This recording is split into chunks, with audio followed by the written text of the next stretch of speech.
So ಇವರಿಗೆ district ಅಧ್ಯಕ್ಷರಾದವ್ರಿಗೆ, district president ಆದವ್ರಿಗೆ 50,000 ರೂಪಾಯಿ ಅವರಿಗೆ ಆನರೇರಿಯಂ ಕೊಡ್ತೀವಿ. ಆನರೇರಿಯಂ ಗೌರವಧನ, ಕನ್ನಡದಲ್ಲಿ ಗೌರವಧನ ಕೊಡ್ತೀವಿ. ತಾಲೂಕು ಅಧ್ಯಕ್ಷರಾದವರಿಗೆ ಇನ್ನೂ ನಾವು 25 ಕೊಡಬೇಕಾ 20 ಕೊಡಬೇಕಾ ಅಂತ ಇನ್ನೂ ಯೋಚನೆ ಮಾಡಿಲ್ಲ. ಸೊ ಅವ್ರಿಗೂ ಕೂಡ ಗೌರವಧನ ಕೊಡ್ತೀವಿ. ಅಲ್ಲ, ಇಲ್ಲ, ಇವರು ಕಾನ್ಸ್ಟಿಟ್ಯೂನ್ಸಿ ವೈಸ್ ಕಾನ್ಸ್ಟಿಟ್ಯೂನ್ಸಿ ಅಧ್ಯಕ್ಷರಿಗೆ. ಸೊ ಇವ್ರಿಗೆ ಮೆಂಬರ್ಗಳಿಗೆಲ್ಲ ಸಿಟ್ಟಿಂಗ್ ಫೀ ಕೊಡ್ತೀವಿ ಅಷ್ಟೇ, sitting fee.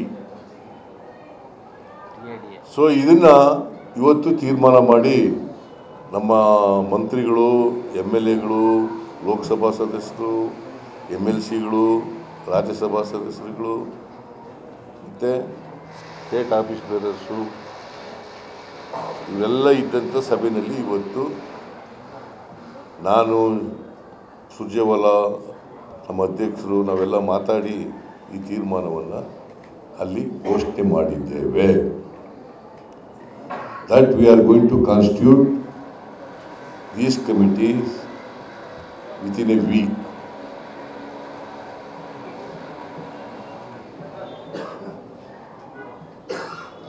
Immediately after that, these committees will start functioning.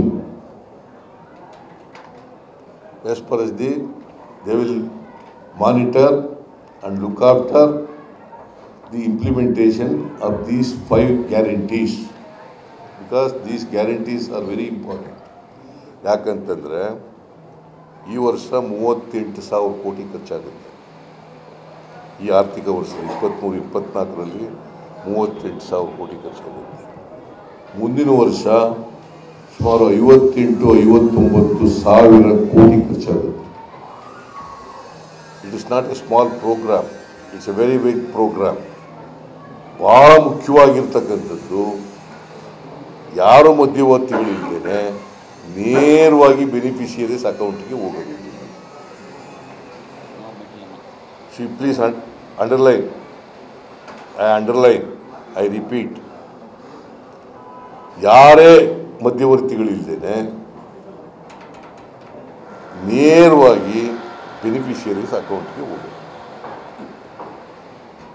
ಪ್ರತಿ ತಿಂಗಳು ಸುಮಾರು 1,20,00,000 ಕುಟುಂಬಗಳು, 1,20,00,000 ಸುಮಾರು, ಹೆಚ್ಚಾಗ್ಬೋದು ಕಡಿಮೆ ಆಗ್ಬೋದು, ಹೆಚ್ಚಾಗುತ್ತವೆ.